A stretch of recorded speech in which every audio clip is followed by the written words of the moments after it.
Programa Ação Espírita, um programa da Concafras PSE. Tema de hoje, a grande dama da educação brasileira, Anália Franco. Entrevistada, Júlia Neso.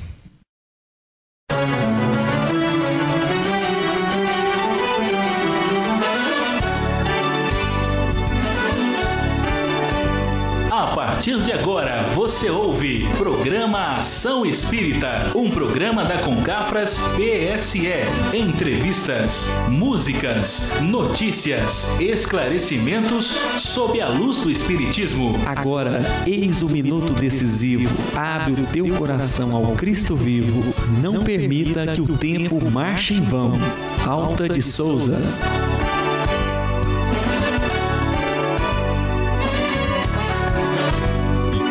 Bem, meus queridos ouvintes, estamos iniciando mais um programa Ação Espírita, um programa da Concafras PSE, trazendo hoje uma grande amiga para falar sobre um tema importantíssimo, falar sobre educação espírita, e vai estar conversando conosco Júlia Neso, que é presidente do Centro de Cultura, Documentação e Pesquisa do Espiritismo Eduardo Carvalho Monteiro, e depois de toda essa apresentação, nós vamos agora fazer uma pequena pausa, fazer a prece para iniciar o nosso programa.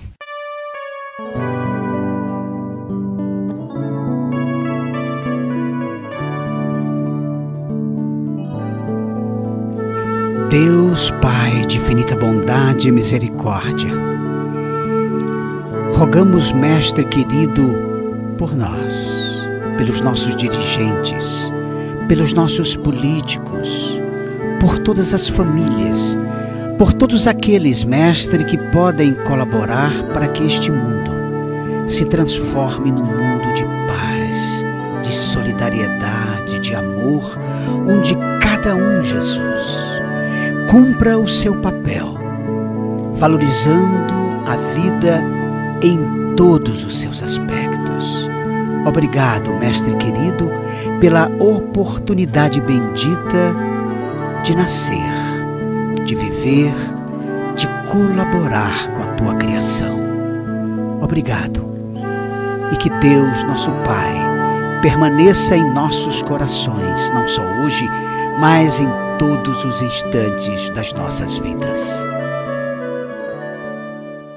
E meus ouvintes, voltamos com o programa Ação Espírita, um programa da Concafras PSE. Como já falamos, vamos falar sobre Anália Franco, a grande dama da educação brasileira, educação espírita, né? E a nossa entrevistada é Júlia Neso, né? Mais uma vez repetindo, ele é presidente do Centro de Cultura e Documentação e Pesquisa do Espiritismo, Eduardo Carvalho Monteiro.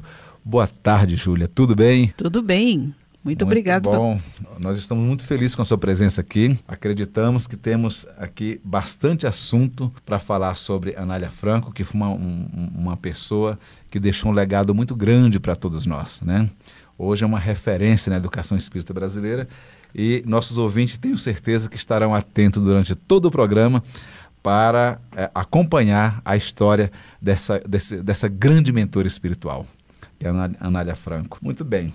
A gente gostaria de começar falando, Júlia, que o Eduardo, né, segundo o historiador Eduardo, a Anália Franco, de fato, foi a grande dama da educação brasileira. Nós gostaríamos que você falasse um pouco da história da Anália Franco, contasse um pouco da vida de Anália Franco, para que o nosso ouvinte realmente se centrasse e conhecesse essa grande personagem da educação espírita brasileira. Pois não. Falar de Anália Franco é sempre um motivo de muita satisfação. Não só pela pessoa Anália Franco espírita, como Anália Franco educadora sobretudo. Sim. Porque a Anália Franco deixou um legado riquíssimo para todos aqueles que são educadores, né, tanto da sua época como da atualidade. Certo. A Anália Franco foi uma grande lutadora. Ela nasceu em 1853, e não em 1856, como nós vemos nas biografias que estão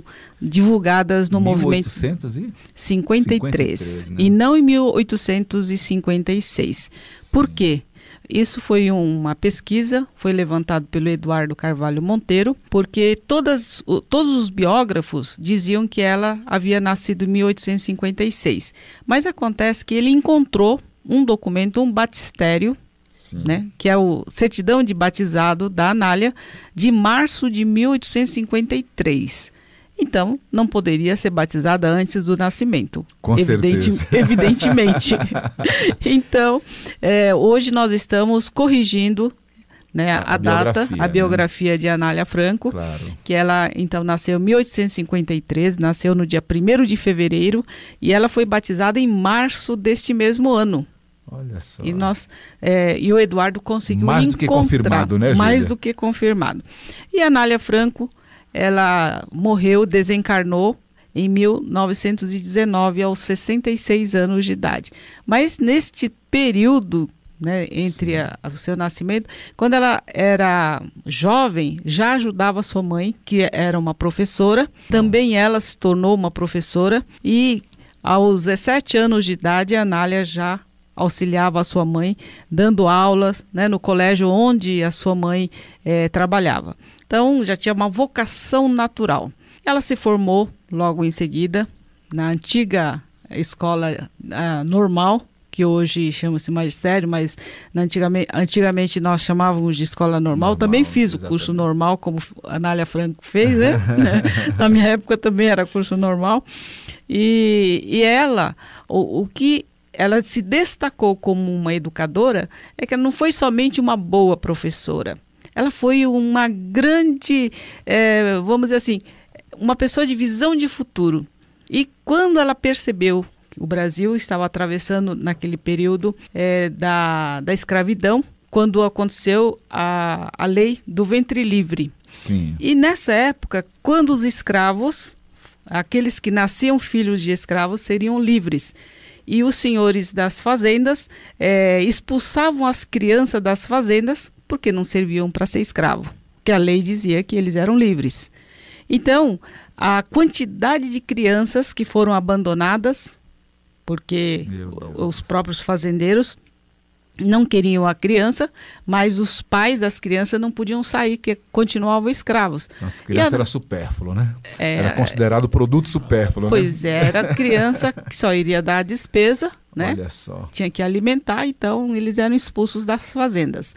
E a Anália Franco, vendo essa situação, ela falou, não, preciso fazer alguma coisa. Então ela criou asilo, criou creches, ela criou escolas maternais, ela criou escolas, hoje nós chamamos de escola fundamental. Enfim, para você ter uma ideia, a dona Anália Franco, primeiro ela saiu pedindo auxílio para as senhoras donas das fazendas, as senhoras dos fazendeiros, sensibilizando para que ajudassem de alguma maneira a cuidar dessas crianças, né?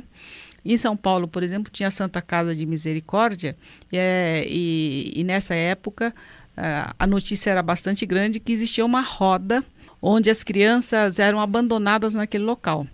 A pessoa abandonava a criança, levava lá na roda da Santa Casa, que era uma janelinha em que as pessoas abriam, colocavam a criança lá dentro. Girava, aí a criança ia para o lado de dentro, tocava a campainha, as freiras iam lá e pegavam a criança.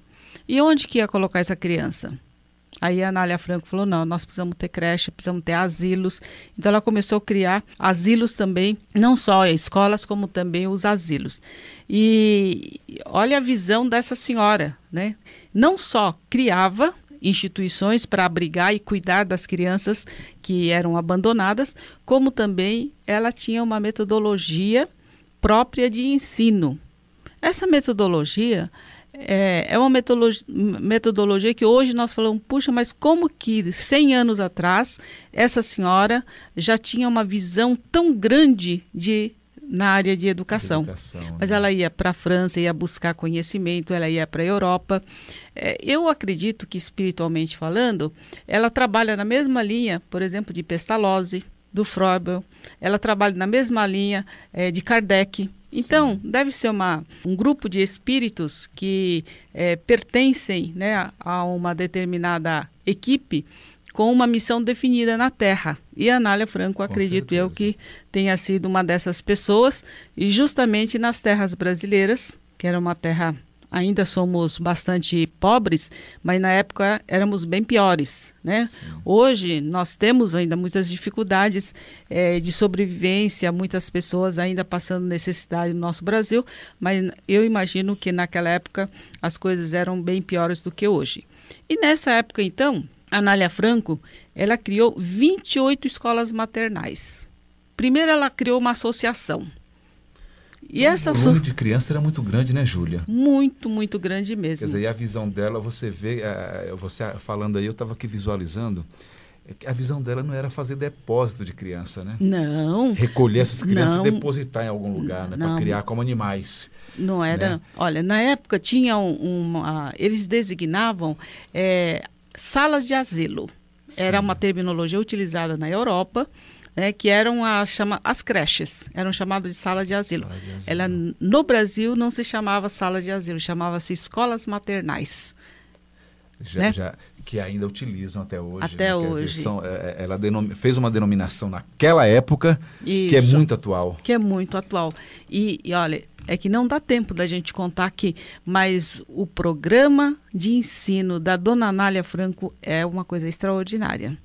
A metodologia utilizada naquela ocasião, né? É verdade. Naquela época, ela trabalhava com as crianças, ela já dividia as crianças de 3 a 5 anos e de 5 a 7 anos, que eram as escolas maternais. Quando o Comum e o Estado de São Paulo, que era o estado onde ela vivia, tinha o Jardim da Infância, em que colocavam nas mesmas atividades, na mesma sala, as crianças de 3 a 7 anos de idade. Juntas, né? Juntas. E ela não. Naquela época ela já separou por faixas etárias. Que maravilha. E tinha um programa para cada faixa etária. Um espírito Nossa, era uma coisa extraordinária. Mas eu falei em 28 escolas, mas ela também, escolas maternais no interior, 28 era só na capital. Porque no interior ela constituiu 27 escolas maternais. Por que no interior? Porque as fazendas ficavam no interior. E as crianças, principalmente os filhos de escravos do interior, não tinha para onde correr. Na capital ainda tinha outras instituições que aceitavam. Por exemplo, Santa Casa de Misericórdia tinha as irmãs da Igreja Católica. A Igreja Católica também sempre trabalhou ajudando nesse aspecto. Mas e no interior? Era mais difícil. Então, ela criou também 27 escolas no interior. Além disso, escolas, liceus, escola de adulto, de alfabetização de adultos. As mulheres, 2/3 da população feminina era analfabeta. 1/3 dos homens também eram analfabetos. Analfabeto mesmo. Quer dizer que a educação você pode mensurar de antes e pós Anália Franco, né? Eu acho que sim. No Brasil. No Brasil, eu posso dizer que eu não conheço nenhuma educadora que tenha feito mais pela educação do que a Anália Franco. Eu sei que nas terras mineiras nós tivemos Eurípides Barçanufo, que também foi um grande educador. Qual era a relação de uma mulher tão vanguardista na educação naquela ocasião, onde a mulher, na época de Anália Franco, a mulher ainda era, na relação social, quer dizer, ainda era muito dona de casa, não era uma pessoa de vanguarda, vamos dizer assim. Isso era coisa mais de homem. Como é que era a relação dela com a sociedade nesse aspecto, Júlia? Olha, ela era uma grande empreendedora. Então ela criou essa associação. Era uma associação que se chamava Associação... É um nome... Ela criou a Associação Feminina Beneficente e Instrutiva de São Paulo. Mas você vai falar dessa associação no próximo bloco. Tá certo. Você vai falar um pouco, porque ela nos dá um pouco mais de detalhes sobre esta associação. Deve ter beneficiado bastante as mulheres da época e no que diz respeito também à instrução, à educação das mulheres, né? Vamos falar no próximo bloco sobre essa associação. Vamos fazer agora um pequeno intervalo e ouvir uma música e retornaremos em seguida. Voltamos já.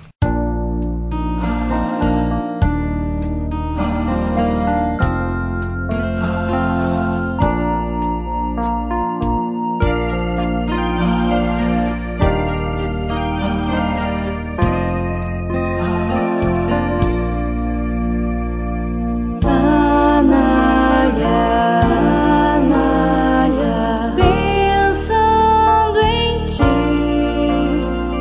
o teu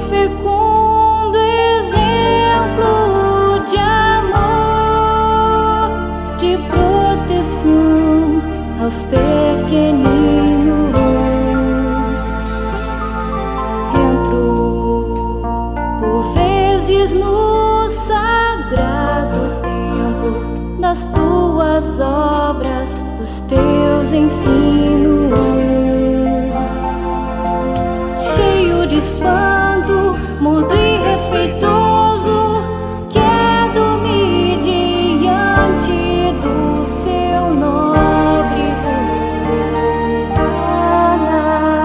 de bênçãos e de sorriso luminoso, crente humilde, rendo-te meu culto, ó Anália. Teu seio lembra o amor imenso, quando queres toda a infância que sem ninho, Ana, vive na terra, mísera penando, guarda sob as asas do teu carinho, ó Anália. Cheio de espanto, mudo e respeitoso, quedo-me diante do seu nobre vulto, Ana, de bênçãos e de sorriso luminoso, crente humilde, rendo-te meu culto, ó Anália. Teu seio lembra o amor imenso, quando queres toda a infância que sem ninho, Ana, vive na terra, mísera penando, guarda sob as asas do teu carinho, ó Anália. Anália, Anália, pensando em ti, Anália, pensando em ti, Anália,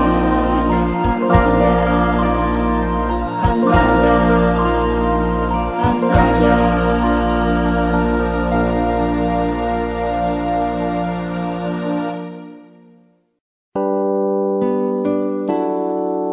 55ª Concafras PSE, confraternização das campanhas de Fraternidade Alta de Souza e Promoção Social Espírita, de 5 a 8 de março de 2011, em Campo Verde, Mato Grosso e Rio Verde, Goiás. Fé, amor e esperança, em 55 anos desse encontro de luz. Faça já a sua inscrição pelo site www.concafras.com. Bem, estamos retornando após ouvir essa belíssima música, em conversa aqui com nossa amiga e muito simpática Júlia Neso, presidente do Centro de Cultura e Documentação e Pesquisa do Espiritismo Eduardo Carvalho Monteiro, falando sobre a grande dama da educação brasileira, Anália Franco, né? E nós encerramos o bloco, Júlia. Você já ia começar a falar sobre a associação que essa vanguardista da educação brasileira fundou em 1901. Em 1901, Anália Franco, então, fundou a Associação Feminina Beneficente e Instrutiva de São Paulo. Eu queria que você me falasse um pouco dos objetivos dessa associação, qual a filosofia adotada e que benefício trouxe esta associação para as mulheres, né, e para a educação naquela época. Qual foi a influência que trouxe essa associação, o que auxiliou tanto as mulheres quanto a educação naquela época? Olha, essa associação foi o início de um grande trabalho que a Anália Franco iria desenvolver em todo o estado de São Paulo e também em outros estados brasileiros. Então, primeiro ela constituiu uma associação e debaixo desta associação, eu diria debaixo, como se fosse um grande guarda-chuva, ela foi criando todas as outras associações, todas as escolas maternais, os asilos, as creches, enfim, as escolas profissionalizantes que ela criou também. Agora, a importância para a mulher. A Anália Franco, quando ela criou essa associação, ela fez com o objetivo de, primeiro, socorrer os desvalidos, as pessoas necessitadas, tanto crianças, quanto mulheres, quanto os idosos. Então, ela trabalhava com todos os carentes, de todas as faixas etárias. Tanto que ela criou também em São Paulo uma colônia de recuperação de mulheres que eram as mulheres de vida, ou as mulheres prostitutas. Prostitutas, né? Né? E também reinclusão na sociedade, reinclusão né? na sociedade, e também com os dependentes químicos na época. Ela já tinha o que se vê hoje, então, Júlia, a gente fazendo assim uma observação mais aprofundada, é a continuação de todo um trabalho, né, iniciado por essa grande mulher. Quer dizer, são trabalhos que não foram interrompidos. Né? A gente vê que tem algumas instituições que a Anália Franco fundou que ainda existem até os dias atuais. Outras foram ao longo de 100 e tantos anos. Sim, mas eu estou falando o seguinte, a própria sociedade deu continuidade a um trabalho de grande importância de promoção social. Claro. Né? O que se verdade. Vê. Tanto do ponto de vista da educação, quanto do ponto de vista da promoção do ser humano. Exatamente, porque ela mostrou a importância disso, a necessidade. Ela não dava simplesmente a comida, o alimento, a roupa, mas ela ensinava, dava educação, ela dava instrução. Era o maior patrimônio que ela estava fornecendo. Ela dava alfabetização de adultos, ela dava escola profissionalizante, ela valorizava a mulher, ela dava curso de formação para ser professores para as mulheres. Então ela tinha uma metodologia própria para a formação das professoras. Tinha professores, mas a grande parte eram de professoras, porque na época você entrava numa sala de aula, numa escola normal que formava as professoras, nós tínhamos lá 90 e tantos % de mulheres.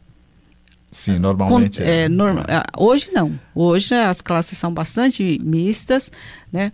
Assim como entrava numa classe de direito, só tinha homens. Verdade. Não tinha mulheres, tinha uma ou duas mulheres e ainda aos assim... poucos que foram chegando. É verdade.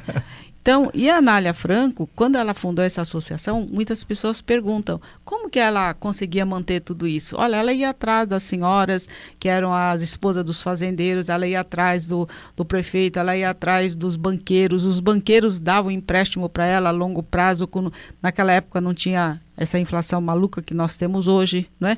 Então, e ninguém conseguia dizer não para ela. Até a Igreja Católica tem uma história lá em Ribeirão Preto, que ela foi ajudada pela Igreja Católica de lá, porque ela fez amizade com um padre de lá e se tornaram muito amigos. Então, a Anália Franco, ela era respeitada também por outras religiões pelo seu trabalho efetivo no campo do bem. Não foi, Júlia? O Chico As também. Pessoas que têm um perfil social, como Chico Xavier, Anália Franco, quer dizer, não existe fronteira religiosa, né? Não tem. Você vê que não tem. É verdade. As pessoas respeitam, porque as pessoas sentem quando o espírito é um bom espírito, um espírito mais elevado, né? Eu acho que é uma coisa assim, é como Jesus. As pessoas sensíveis chegavam perto de Jesus, ninguém precisava dizer que ele era um espírito superior, que ele era um espírito perfeito, nada.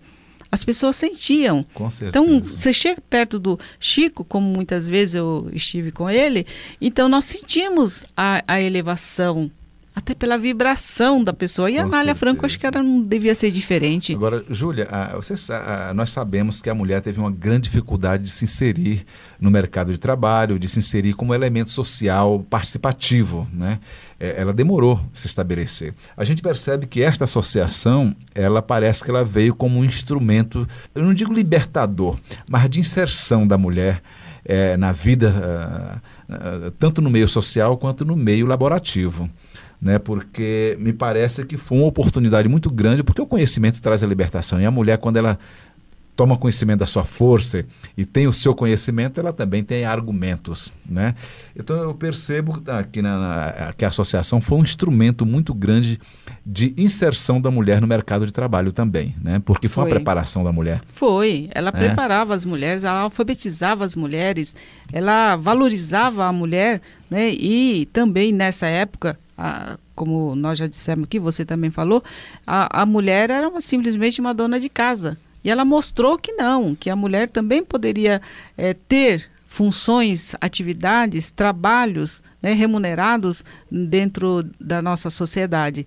E a Anália lutou bastante para isso. Ela foi uma demonstração viva de uma mulher que aos 48 anos de idade, em 1901, fundou essa associação, e debaixo dessa associação ela fundou mais 117 instituições, ou 116, né, porque a primeira... mais 116, dão 117 instituições que ela fundou ao todo, em todo o estado de São Paulo e também em alguns outros locais, por exemplo, em Rio de Janeiro, em Minas Gerais, né, e em alguns outros locais. Olha, isso traz um exemplo muito grande para nós, porque na época de Anália Franco, a mulher com 48 anos de idade era considerada uma mulher velha. Hoje nós temos probabilidade de viver muito mais.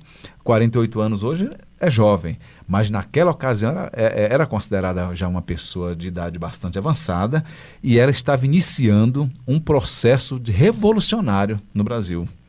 Iniciou um processo revolucionário naquela idade. Portanto, isso é muito importante, nossos ouvintes aí. E você que está nos ouvindo aí, que tem 40 anos se achando velho, você é menina moça, hein?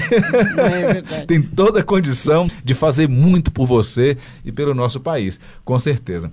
Agora, Júlia, eu gostaria que você falasse um pouquinho, porque foram tantas coisas de Anália Franco, mas a Anália Franco também ela teve uma participação muito grande, vamos dizer assim, na arte, né? Eu queria que você falasse um pouco dessa participação dela no mundo da arte, né? É verdade. A Anália Franco, eu diria que foi uma educadora completa, né? Sim. Porque não só ela escreveu todos os manuais, dava instruções, manuais de instruções para as professoras, como também ela incentivava a arte, né? Ela criou, por exemplo, uma banda musical feminino chamada Regente Feijó, que era uma banda que se tornou bastante conhecida. Sim. Também um coral. Ela fundou também um grupo dramático musical. Olha, trabalhou com teatro.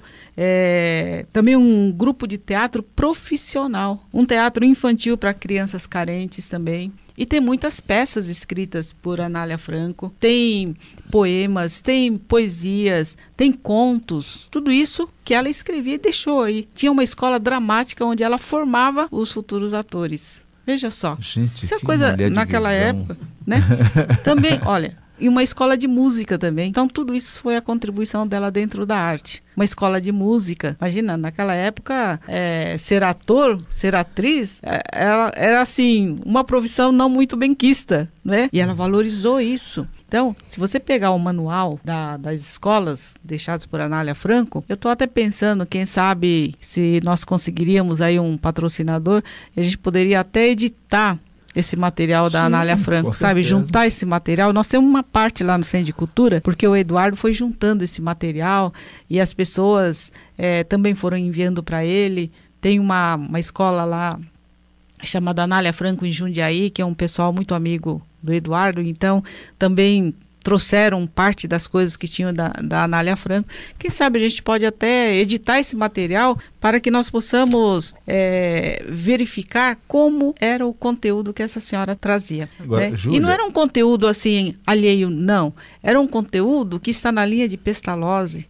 E a Pestalozzi, por sua vez, que era discípulo de Rousseau, né? Kardec foi discípulo de Pestalozzi, está na linha do grande educador que é o Allan Kardec, que é o Leon Hippolyte Leon Denis Rivail, conhecido como Allan Kardec, né?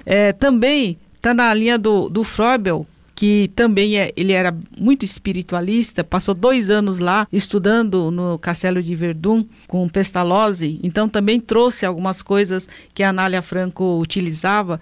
Enfim, eu acho que a Anália Franco trabalha exatamente nesta linha. Se vocês examinasse o material produzido por Anália Franco, por exemplo, a lição belíssima que ela apresenta às crianças de menos de 5 anos de idade sobre o que é Deus, quem é Deus e sobre Deus, é uma coisa fantástica. Ela vai trazendo o conhecimento das crianças, daquilo do conhecido para o desconhecido. Ela não apresenta um Deus abstrato para uma criança, que uma criança não saberia o que fazer com uma coisa abstrata. Claro.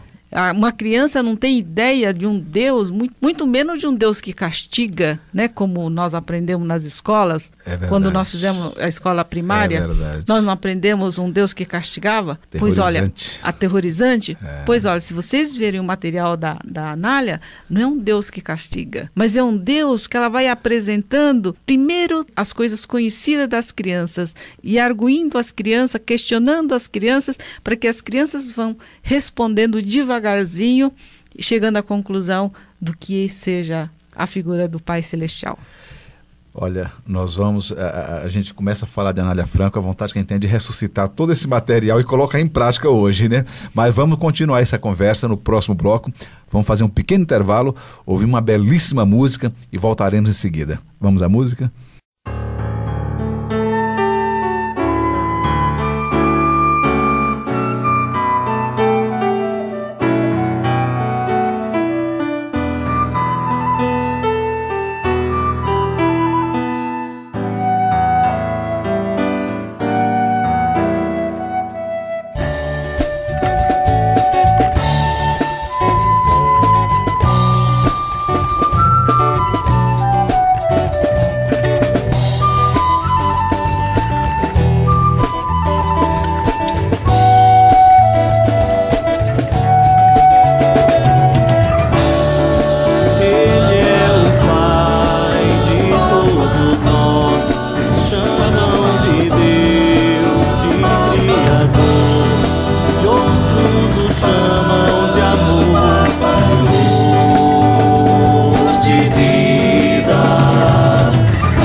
De um menino a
55ª Concafras PSE, confraternização das campanhas de Fraternidade Alta de Souza e Promoção Social Espírita, de 5 a 8 de março de 2011, em Campo Verde, Mato Grosso e Rio Verde, Goiás. Fé, amor e esperança, em 55 anos desse encontro de luz. Faça já a sua inscrição pelo site www.concafras.com. Bem, estamos retornando com o programa Ação Espírita, um programa da Concafras PSE, num bate-papo gostoso com Júlia Neso, presidente do Centro de Cultura e Documentação e Pesquisa do Espiritismo, Eduardo Carvalho Monteiro, falando sobre a grande dama da educação, Anália Franco. E é um assunto inesgotável, porque é muita coisa para a gente falar sobre essa grande dama. E a gente estava falando, Júlia, quando nós encerramos o nosso bloco, sobre as grandes atividades educacionais colocadas por Anália Franco. E eu fico pensando hoje, as metodologias aplicadas hoje pela Secretaria de Educação dos Estados e o próprio governo federal em relação às escolas públicas e particulares. Hoje a carga horária é mínima em sala de aula, a criança pouco explorada na sala de aula, sobrando muito tempo a criança hoje viver na internet, está na rua e sem muito aproveitamento do seu tempo. Não seria o momento, eu não sei qual seria a opinião hoje das educadoras, de resgatar a ocupação dessas crianças no que diz respeito à educação, resgatando essa metodologia de Anália, que eu tenho certeza que ela formou grandes cidadãos naquela ocasião.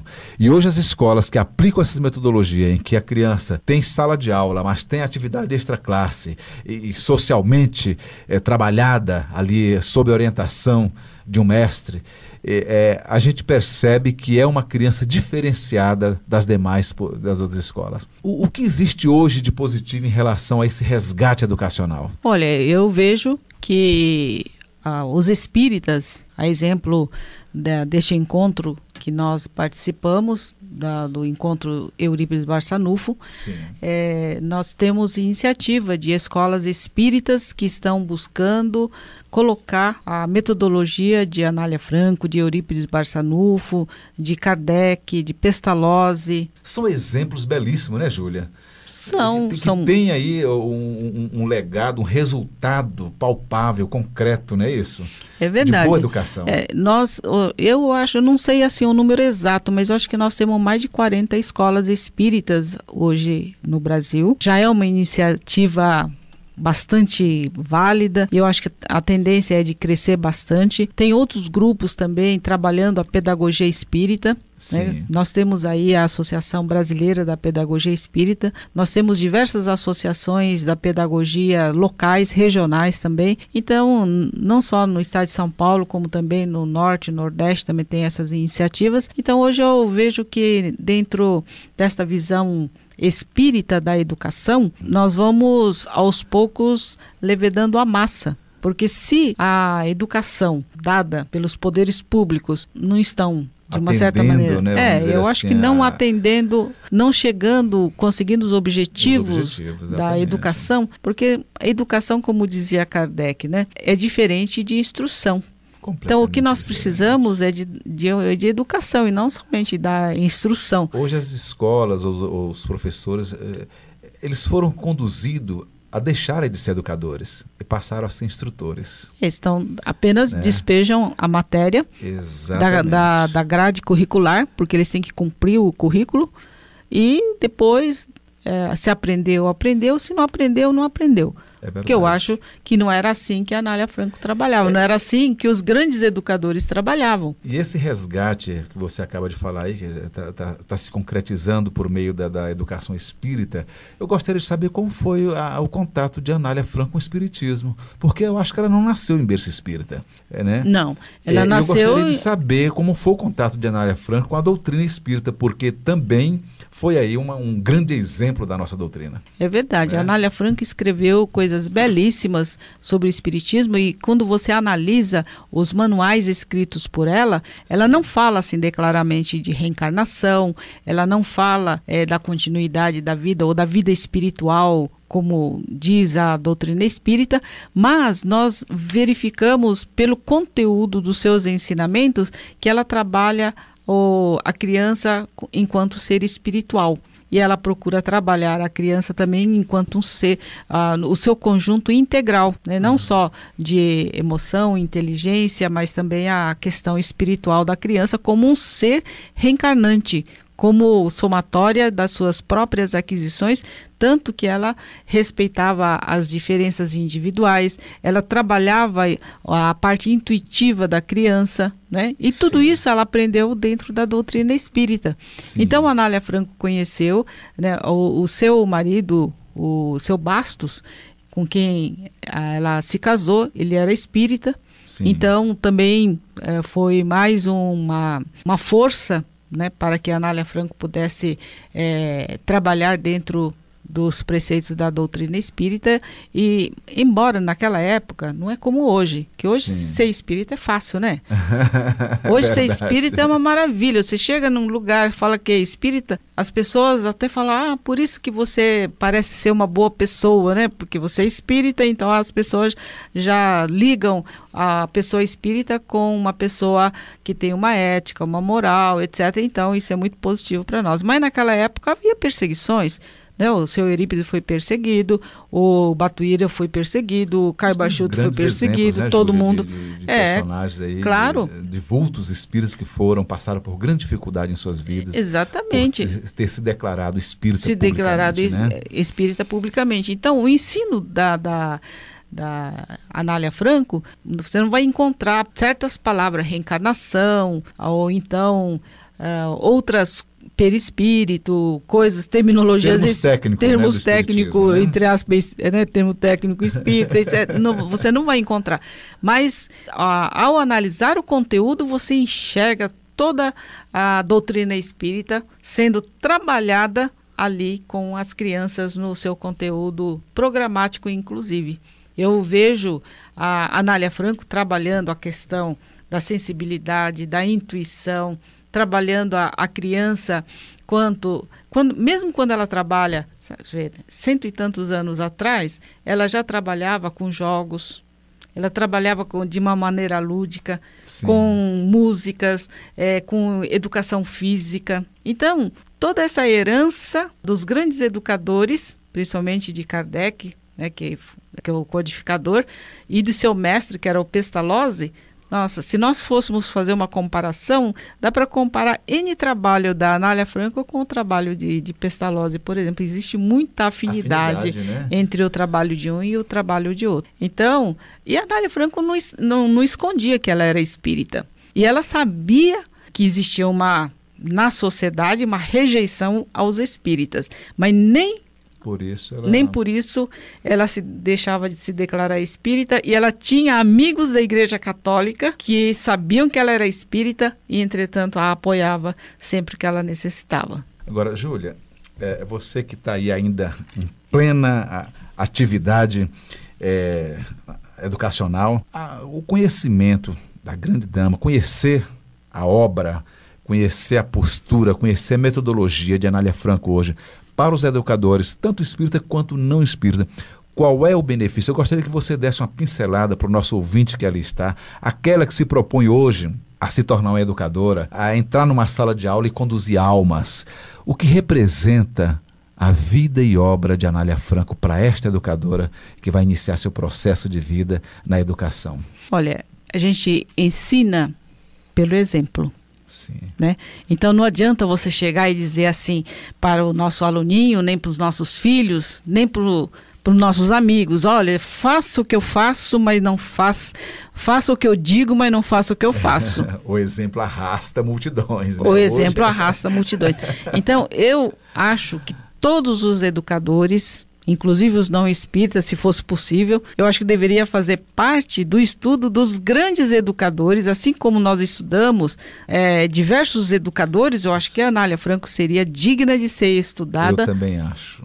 E olha, uma coisa importante na Anália Franco: todas as aulas, primeiros 15 minutos, ela trabalhava com a parte moral, ética e com a espiritualidade. Então, em todas as aulas, ela trabalhava o tema sobre Deus e sobre espiritualidade. Coisa que nós não fazemos hoje. Né? Ela não está preocupada só em preparar o homem, mas preparar a alma do homem. Preparar a alma do homem também. Então, e ela dá o exemplo. Então, como o exemplo dela era muito forte, as pessoas não tinham como contestá-la. Nem outras religiões, nem políticos, nem educadores outros que não seguissem a sua linha de trabalho, que existem diversas linhas de trabalhos dentro da própria educação. Naturalmente, deve ter pessoas que contestam o trabalho da Anália Franco, porque ela trabalha dentro de uma linha espiritualista e dizem que a educação não tem nada a ver com a espiritualidade, o que eu acho que é um grande engano. Porque se você não ensinar a criança a valorizar e fazê-la com que ela sinta e perceba a existência de um Deus criador, Deus, a inteligência suprema, criou todas as coisas, então essa criança vai crescer materialista, vai valorizar as coisas da matéria, vai ser uma pessoa que não vai ter nenhuma religião, não terá crença nenhuma, também não desenvolverá a sua afetividade no sentido de respeito ao próximo, também não terá... E o ser humano necessita dessa parte espiritual, porque a marca de Deus está escrita dentro de nós mesmos, está na nossa consciência, faz parte do ser. Deus já nos criou com a sua marca intrinsecamente dentro de nós. Então, se você não desenvolver esse potencial de alguma maneira, você vai ser um ser vazio, você vai ser um ser infeliz. Você vai ser um ser que vai procurar droga. Você vai ser um ser que vai procurar a busca de uma falsa felicidade, de uma ilusão em coisas materiais. E as coisas materiais não deixam ninguém feliz. Com certeza. Daí a grande responsabilidade de alguém que dirige uma sala de aula, conduzindo almas aí. Exatamente. Essas crianças, hoje nós temos crianças jovens da classe média que têm atitudes, né, de verdadeiros assassinos dentro de uma sala de aula, de bandido. Verdade. Então, tudo isso é a resposta, né, da nossa geração por estar faltando trabalhar Deus em nossos corações, no nosso interior. Júlia, nós teríamos assunto aqui para falar a tarde inteira sobre essa maravilhosa mentora da educação, né, Anália Franco. Infelizmente, nosso tempo é muito curto.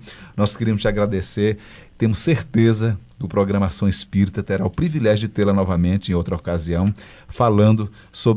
dando continuidade a esse tema tão maravilhoso que é falar sobre a Anália Franco, ou até outros temas dentro da educação espírita, da educação de almas, que é de fundamental importância. Nós queremos te agradecer e te desejar, sim, todo o sucesso, que você continue com esse trabalho maravilhoso que você faz de orientar as nossas educadoras que estão aí e precisa de pessoas que dê um norte para que a gente possa ter uma sociedade muito mais fraterna, muito mais proveitosa, muito mais cristã.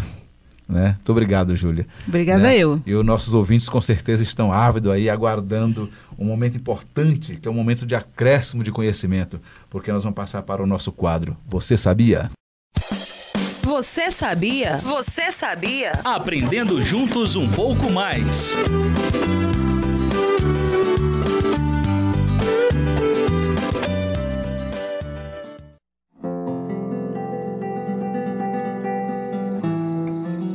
A alma, um espírito encarnado. As almas não são senão os espíritos. Antes de se unir ao corpo, a alma é um dos seres inteligentes que povoam o mundo invisível.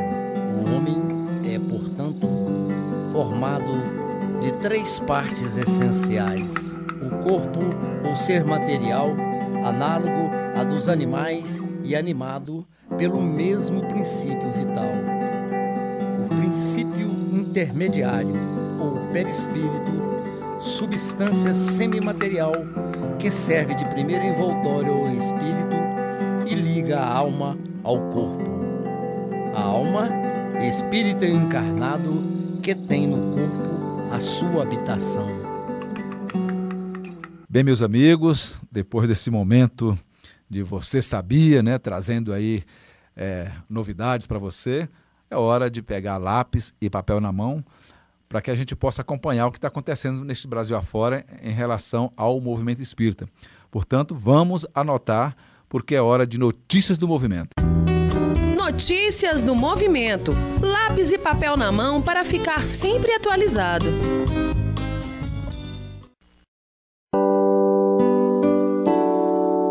55ª Concafras PSE, confraternização das campanhas de Fraternidade Alta de Souza e Promoção Social Espírita, de 5 a 8 de março de 2011, em Campo Verde, Mato Grosso e Rio Verde, Goiás. Fé, amor e esperança, em 55 anos desse encontro de luz. Faça já a sua inscrição pelo site www.concafras.com. Meus amigos, depois de acompanharmos aí o que está acontecendo, anotarmos direitinho, né, os encontros, o que vai acontecer na Concafras, vamos então acerenar os nossos corações, as nossas mentes e vamos acompanhar o nosso momento de reflexão. Momento de reflexão. Sintonize com Jesus.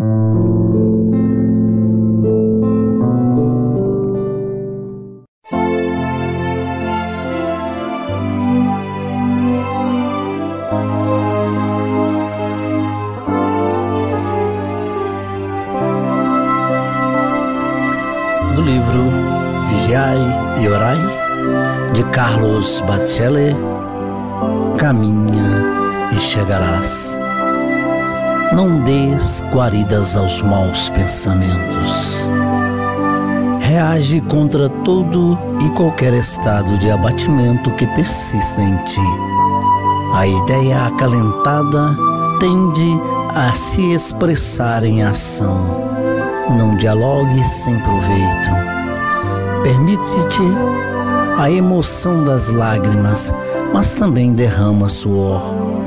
Lembra-te de Deus com maior frequência e não apenas nos instantes de aflição. Confia na intercessão divina, mas não pares de trabalhar. Faze o teu próprio caminho. Todo problema tem solução. Jamais te desesperes, irmão José.